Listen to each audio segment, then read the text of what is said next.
do have possession of a gun that I purchased. Life over a gun. She also shares audio of a fight she had with You're not even doing Christmas. Really get stuck sometimes. Like, I can't believe that my sister is not. Their family filed a wrongful death claim against the city of Dayton. On June 23, 2022, in Dayton, Ohio, 32-year-old Waverly Dante Rashad Hawes shot and killed his 31-year-old live-in girlfriend, Aisha Nelson, and her 6-year-old daughter, Harper, in the basement of the house where the three of them lived as a family.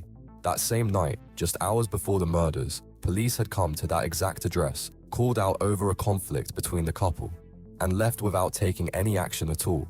Today, we're breaking down what drove a man to this kind of violence against a woman he'd spent years of his life with, and a child who had nothing to do with their argument, and what happened to him after he tried to run from what he'd done. To understand what happened in the basement of that house on Burley Avenue, we first need to understand who the people living there actually were and what brought each of them to that address. Aisha Nelson grew up in Newark, New Jersey. In 2009, she graduated from Central High School. An ordinary teenager from an ordinary East Coast town, nothing about her standing out among her peers, at least based on what's available today. After high school, she chose a path few people in her circle took. She enlisted in the United States Navy. Naval service demands discipline, the ability to follow orders, and the capacity to work as part of a team even in the tight, confined quarters of a ship or a base. Qualities that likely helped shape her character well into adulthood. It was there, during her service, that she met Waverly Dante Rashad Hawes. By the time of the tragedy, the two of them had known each other for around 12 years, long enough for a chance connection made in the Navy to grow first into a friendship and eventually into something more. 12 years is nearly half of Aisha's adult life by the time she died. For all that time, in one form or another, this man had a presence in her life. First, likely just a fellow service member, then someone closer. Relationships that grow out of a years-long acquaintance are often seen as more trustworthy than a whirlwind romance. The thinking goes that, over that many years, all of a partner's weaknesses have had time to surface. That's the theory, at least. How deceptive that sense of safety can be is something we'll come back to. For a long stretch, it seems, their paths crossed and separated, more than once before. At some point, they decided to live together. 12 years of knowing someone is more than enough time to form a settled opinion of a partner, to see him in different situations, to see how he handles hard moments. That long, drawn-out acquaintance, by all appearances, is exactly what convinced Aisha she could trust Hawes enough to build a home with him and raise her daughter alongside him. The city they chose for this new chapter of their lives was Dayton, Ohio, a place tied to neither Aisha's past nor Hawes's, neutral ground for two people who decided to start over. According to people close to Aisha, the move was a deliberate choice. She was looking for a better life for herself, and more importantly, a good school system for her daughter. Deciding to leave a settled life in New Jersey and move to a different state is a decision that requires real trust. She was effectively tying her child's future to how solid her relationship with a man she'd known for over a decade would turn out to be. Her daughter's name was Harper Monroe Gain. She was 6 years old. Not much survives in open sources about her personality, her habits, or her day-to-day life, as is often the case with children whose stories only become known after tragedy. What's known is that Harper lived with her mother and Hawes in the house on Burley Avenue, and that this house is where the final months of her short life played out. At the time of the tragedy, Hawes himself had a daughter too, a 9-year-old girl from another woman, who also lived with him and Aisha in the same house. So under one roof, at 337 Burley Avenue, lived Aisha with Harper and Hawes with his own daughter. According to police, Hawes had no criminal record suggesting any tendency toward violence. No arrests, no convictions, no documented incidents of aggression that might have put the people who knew him on alert beforehand. By the time of the tragedy, Aisha and Hawes had been living together for more than a year. This wasn't some brief flare-up of a relationship, but a fairly extended stretch of shared life. Enough time for people to typically settle into each other, learn a partner's strengths and weaknesses, and work out some kind of household routine and division of roles. But by all appearances, it was during this exact period that the relationship between Aisha and Hawes started coming apart. According to Aisha herself, Hawes controlled her financially. She told people he'd physically destroyed her credit cards, cutting them up or otherwise rendering them unusable, cutting off her ability to manage her own money. Without access to her own funds, a woman ends up in a situation that's physically hard to get out of. No money for a hotel, no money to move, not even enough to simply leave for a few days and let a conflict cool down. That circumstance takes on added weight given one more fact. Aisha had no relatives and no friends in the Dayton area. She was from New Jersey, which meant her entire support network, family, old friends, familiar surroundings, was hundreds of miles away in another state. It's worth pausing here to ask a few questions we don't have clear answers to. What happens to a person who voluntarily moves to an unfamiliar city for a partner and a child, and then finds herself cut off from financial independence and social support? Can destroyed credit cards be written off as just an ordinary domestic squabble? Or was it a deliberate tool of control, a way of making it physically impossible to leave? We can't say for certain, but the sequence of facts itself falls into a recognizable pattern that experts who study domestic violence have written about extensively, isolating a victim from the outside world as a method of control. There's another possible reading of these same facts, that destroying the cards wasn't a calculated strategy, but an outburst of anger in the middle of yet another domestic argument, and that Hawes, in cutting off Aisha's access to money, wasn't thinking several steps ahead at all. He was simply acting on impulse without considering the consequences. Both versions, calculated control and an impulsive outburst, lead to the same result: a woman effectively held hostage inside her own home. Which of these is closer to the truth? We'll probably never know for certain. The one person who could explain it is no longer alive. There's one more detail worth noting, one that matters for understanding the atmosphere this family was living in not long before the tragedy. At some point, Aisha bought a firearm, a handgun that, in her own words, was meant purely for home self-defense. That decision, on its own, says a great deal. A woman who feels safe in her own home doesn't usually feel the need to buy a gun specifically to defend against something that might happen inside those same walls. We don't know exactly when, or under what circumstances, Aisha made that decision. Whether it followed some specific incident that had already happened, or came from a general, mounting sense of unease. It's also worth noting exactly who Aisha felt she needed protection from. The house on Burley Avenue wasn't in a neighborhood known for crime. At least nothing like that appears anywhere in available sources. The one real threat that Aisha, based on what happened afterward, seems to have been thinking about constantly wasn't outside the house, it was inside it. The gun bought for protection would end up in the hands of the very person she may have been trying to protect herself from, and it would become the weapon used to kill both Aisha and her daughter. That fact alone raises a question we'll come back to. Why didn't a woman who bought a gun for self-defense end up able to use it to protect either herself or her child? It's hard to say how the people around this couple actually perceived them. There isn't much available testimony about what neighbors, co-workers, or distant acquaintances said about Aisha and Hawes' relationship before the tragedy. That absence of testimony is itself telling. The conflict, by all appearances, stayed inside the house, never spilling out far enough to draw outside attention or make anyone raise an alarm. From the outside, it probably looked like an ordinary family. Still, tension in the relationship had apparently been building for months. Psychologists who study the dynamics of abusive relationships often note that the final outburst of violence is rarely tied to anything genuinely significant: money, infidelity, some major life decision. Far more often, the detonator is something minor, almost absurd to an outside observer, something that, in a healthy relationship, would be resolved in 5 minutes of conversation. That's apparently exactly what happened in this family. The immediate spark for the argument that turned into tragedy was a dispute over a PlayStation 5 game console. He's trying to create an uncomfortable situation for me, to where not only can I not live here peacefully, but he's making it to where I can't even go peaceful.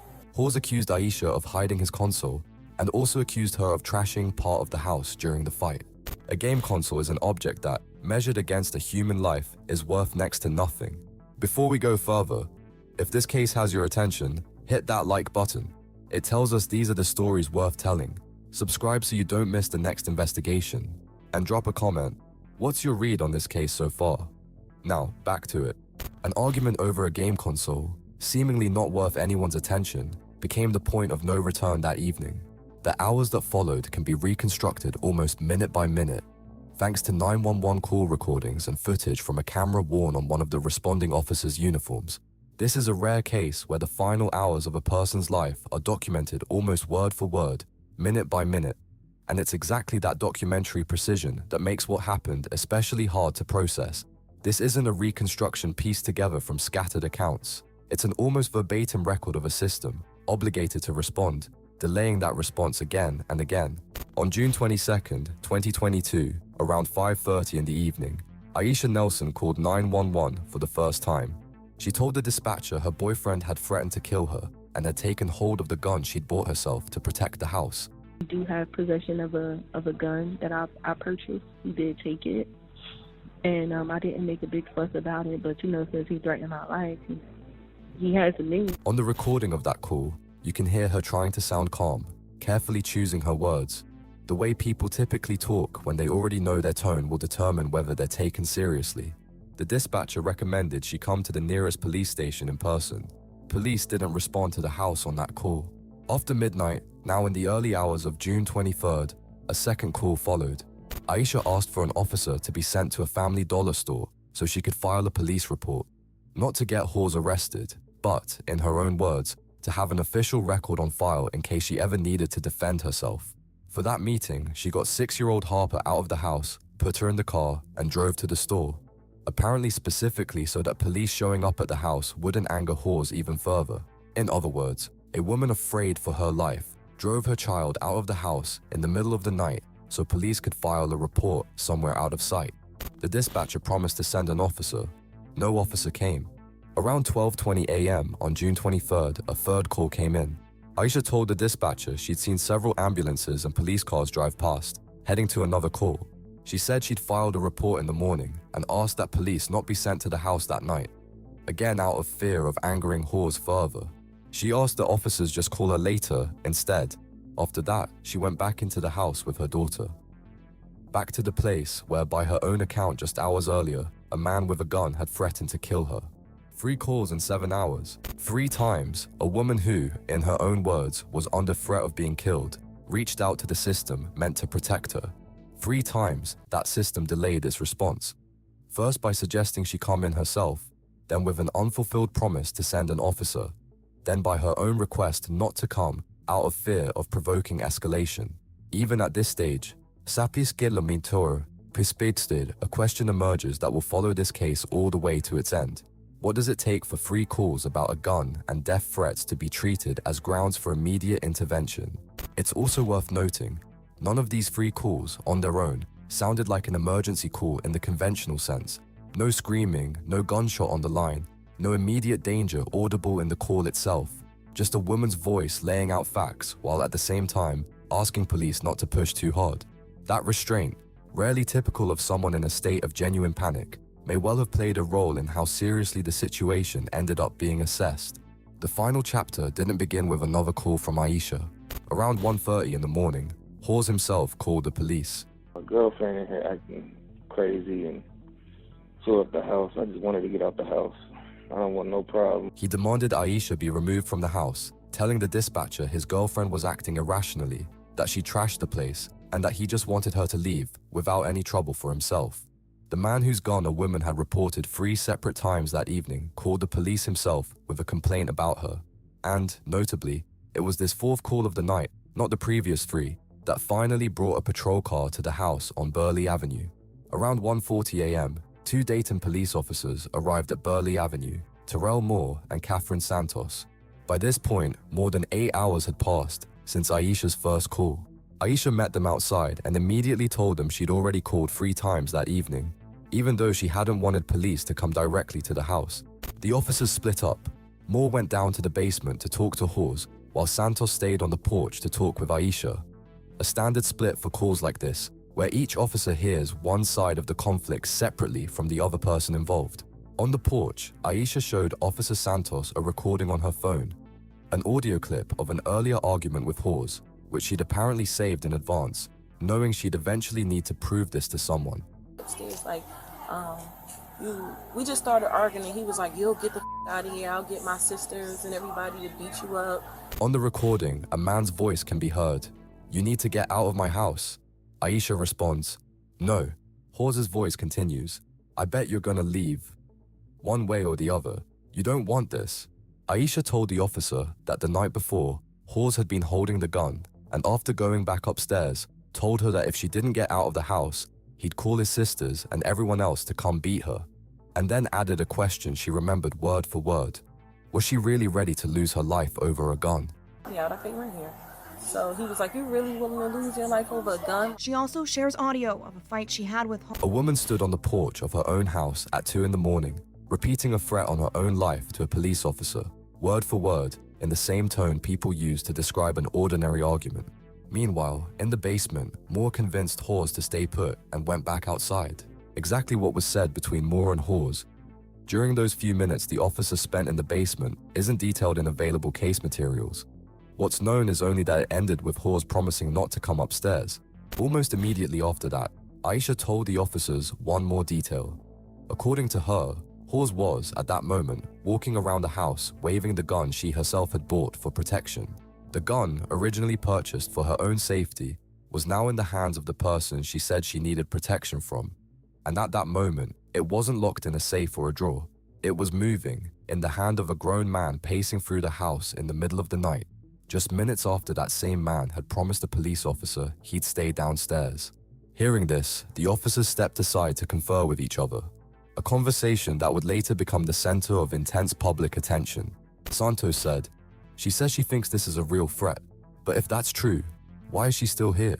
proceed. She's saying she believes it's a genuine threat, but why, if that's the case, why are you still here? Why does she keep putting herself in this situation? Moore replied, "I don't think these are threats." Santos added, "This is a stretch. We could charge this as domestic threats and take him to jail, but..." The sentence trails off unfinished. At least, that's where it cuts off on the body camera recording. That short exchange contains the whole logic of what happened next. A woman had reported a gun and death threats 3 times that evening, played an audio recording of direct words about having to lose her life, told them the weapon was, at that very moment, in the hands of a man pacing through the house with it, and in response, heard not a question about how real the threat to her life was, but a question about why she herself hadn't left yet. The answer to that question had, in effect, already been given hours earlier, during the 911 calls themselves. She had no money, no relatives nearby, only a house that she said, in her own words, she was physically unable to leave. The officers ran both names through the database. Neither Aisha nor Hawes had a criminal record. The absence of any criminal history for either of them, by all appearances, became an additional argument for police that the situation didn't call for an immediate arrest, even though a history of domestic violence doesn't always begin with a criminal conviction. Santos told Aisha about resources available in the city, a women's shelter, and a YWCA, where she could go for help. That was, in essence, the only concrete help the officers offered a woman who had reported a threat to her own life 3 times that evening, a phone number and an address for an organization she could reach out to at some point later, not that particular night. Aisha asked the officers for one thing, that Hawes be asked to leave the house, at least for that night. She said clearly she didn't want him formally arrested, only temporarily removed from the house so the conflict could cool down. The officers replied that they couldn't force him to leave. The law didn't give them that authority without an arrest or Hawes' own voluntary agreement. Moore reported that, as far as he understood, Hawes had promised to stay in the basement until morning. No report was ever filed, even though the department's own internal policy, as a later internal investigation would establish, required a report to be filed in situations like this, regardless of whether an arrest was made. Nelson have warrants. They return to the house, tell Nelson about local resources and places to stay. About half an hour after arriving, officers Moore and Santos left Burley Avenue, leaving behind a man with a gun who'd been pacing through the rooms with it just minutes earlier, and a woman with a 6-year-old daughter who had specifically come back home that night, only because she didn't want to keep her child in the car any longer than necessary.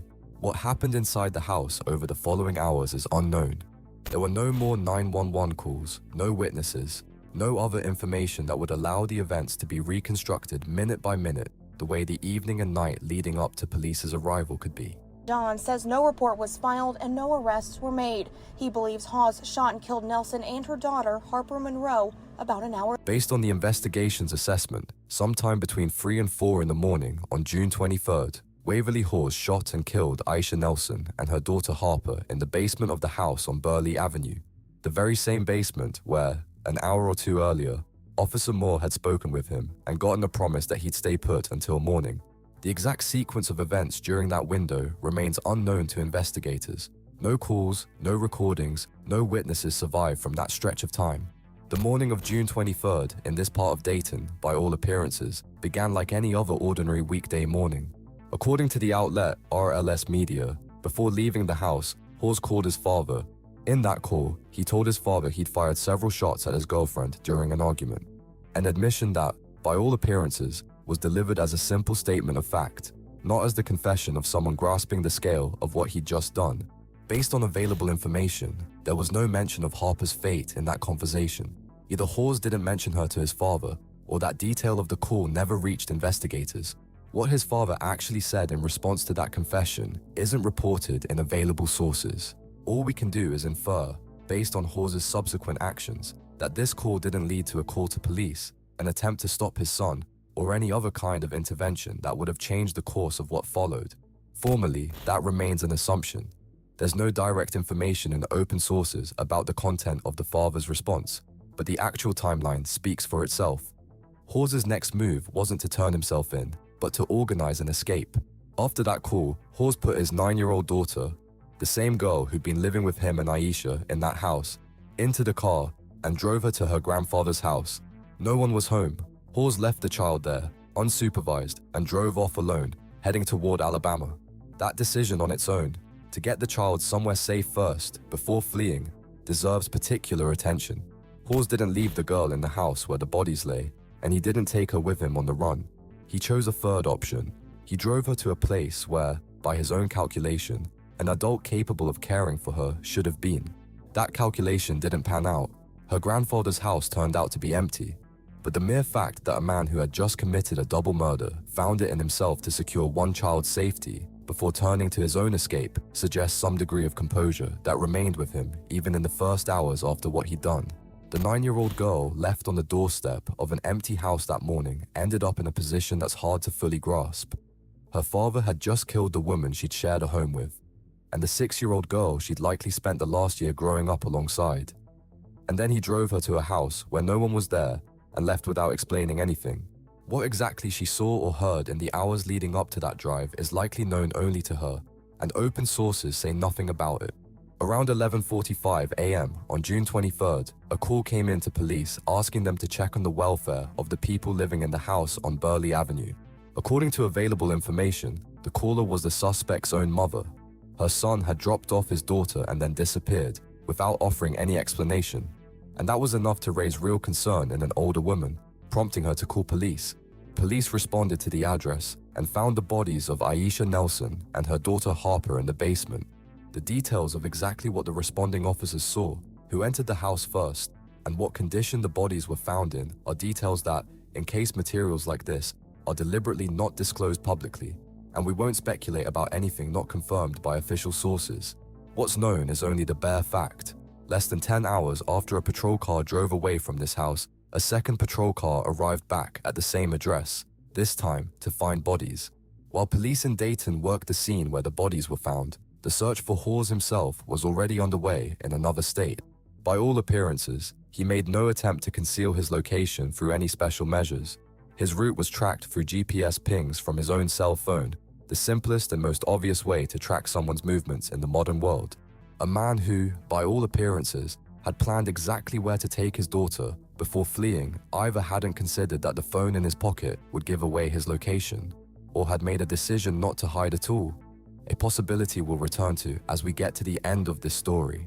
The direction of his flight is worth its own attention. Alabama wasn't some random state picked at whim.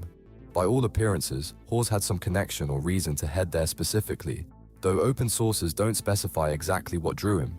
Relatives, old acquaintances, or simply a desire to get as far from Ohio as possible. The distance from Dayton to Morgan County, Alabama, is several hundred miles, and covering that distance by car means spending many hours straight behind the wheel, hours during which a man who had just killed 2 people was left alone with himself.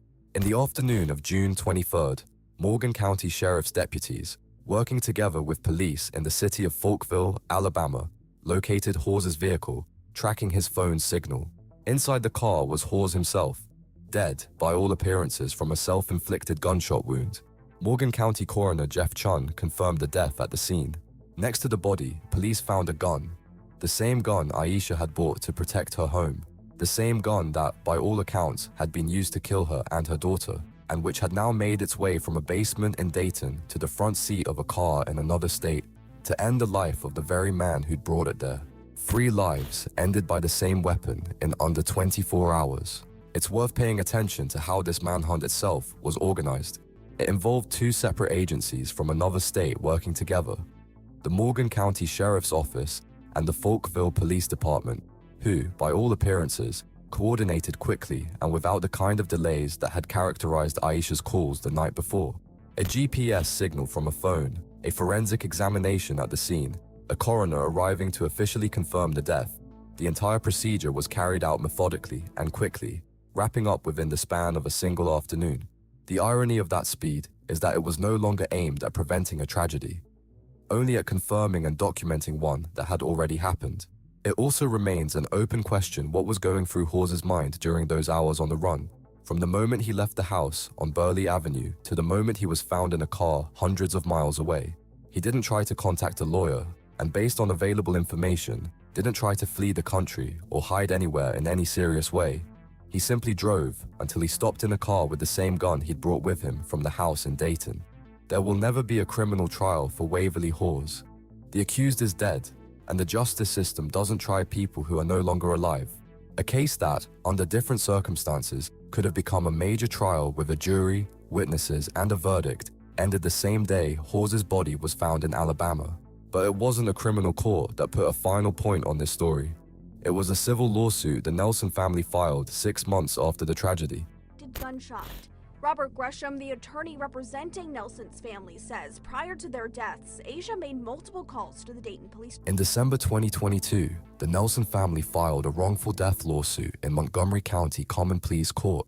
After only 30 minutes of talking to Aisha and Mr. Halsey's officers, made no decisions and simply left the location. The defendants named in the case included several parties at once: the city of Dayton itself, the city commission, the Dayton Police Department, its chief, and the 2 officers directly involved, Terrell Moore and Catherine Santos. The same 2 who'd spent half an hour on Burley Avenue the night of the tragedy and left without filing a single report. The language of the lawsuit was harsh. The family accused the officers of acting, to quote the document, intentionally, willfully, recklessly, negligently, and in bad faith, ignoring Aisha's repeated requests for help. A separate point in the lawsuit noted that neither officer ever filed a report following the night's visit, which, under the department's own internal policy, constitutes a direct violation of protocol, one required regardless of whether an arrest was made.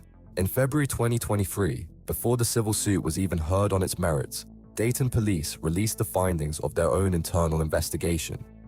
2 lives were lost, and we're saying that a 30-day suspension is warranted. Officers Moore and Santos were each suspended for 160 hours and given written reprimands. Both were also sent for a repeat, expanded training on domestic violence and additional tactical training. Family attorney Michael Wright called that response plainly inadequate and publicly demanded both officers be fired, arguing that a disciplinary measure of this scale didn't come close to matching the cost of 2 human lives. In May 2023, Judge Stephen Dankoff, who was hearing the civil suit, dismissed it, including the claims of wrongful death by negligence and duty to protect, which formed the core of the family's case. Attorney Michael Wright said he intended to appeal the ruling. There's a question in this case that deserves its own attention, one that never got answered. What sentence Hawes himself might have faced had he not taken his own life and instead stood trial. This is, of course, only speculation, based on general practice in double homicide cases with aggravating factors in Ohio. Not an actual sentence, since one will never exist. Killing a live-in partner and a 6-year-old child in a single episode would, in all likelihood, have been classified as aggravated murder, the category of case that carries Ohio's harshest available penalties, up to life without the possibility of parole.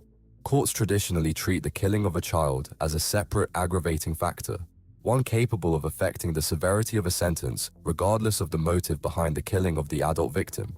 Under that scenario, it's reasonable to assume Hawes most likely would have received a life sentence, with a real chance of never being released.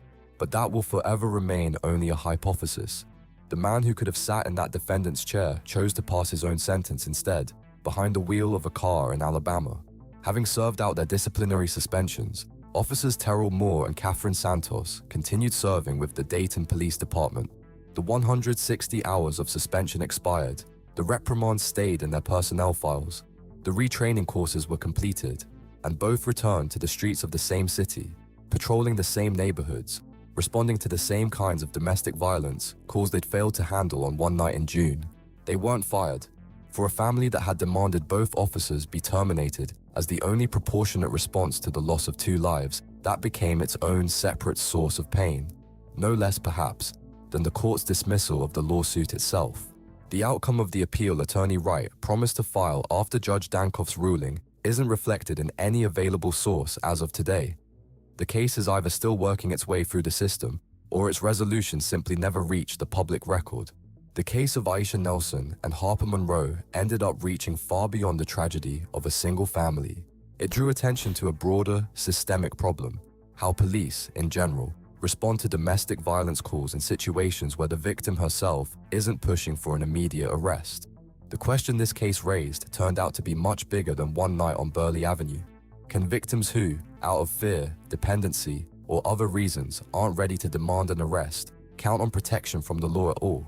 Or does the system, by default, treat inaction as the safe choice right up until something irreversible happens?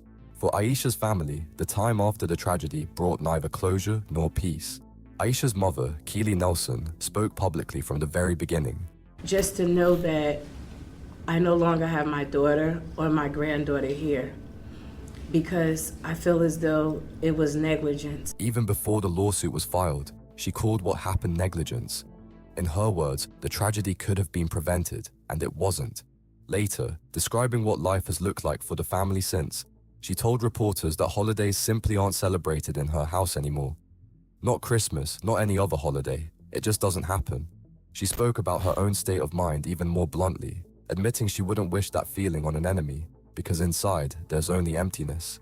Aisha's sister, Tanya Nelson, framed her pain differently, through a direct accusation aimed at the system. In her words, if police had done their job that night, Aisha and Harper would still be alive. And, she added, Hawes himself would still be alive too. In her account of what happened, police failed not only the victims, but in some sense the killer himself, by not stopping him before he had the chance to do something irreversible. At the same time, Tanya left no doubt about whose pain, in this story, weighed heavier. The Nelson family, she said, suffers more. They felt his family as well, but we're suffering the worst here. That statement is notable on its own. Even in the depths of acute grief, the victim's own sister found it in herself to acknowledge the tragedy for the killer's family too. A rare breadth of perspective in situations like this, one that only underscores the scale of damage caused by a single night of inaction. The attorneys representing the family used language just as forceful. And all parties still being alive here. All these officers had to do was do their job. Robert Gresham called what happened tragically, foreseeable and preventable. A description that captures, in essence, the entire substance of the family's case against the police. Not some rare fluke of circumstance, but the predictable result of inaction that could have been anticipated in advance.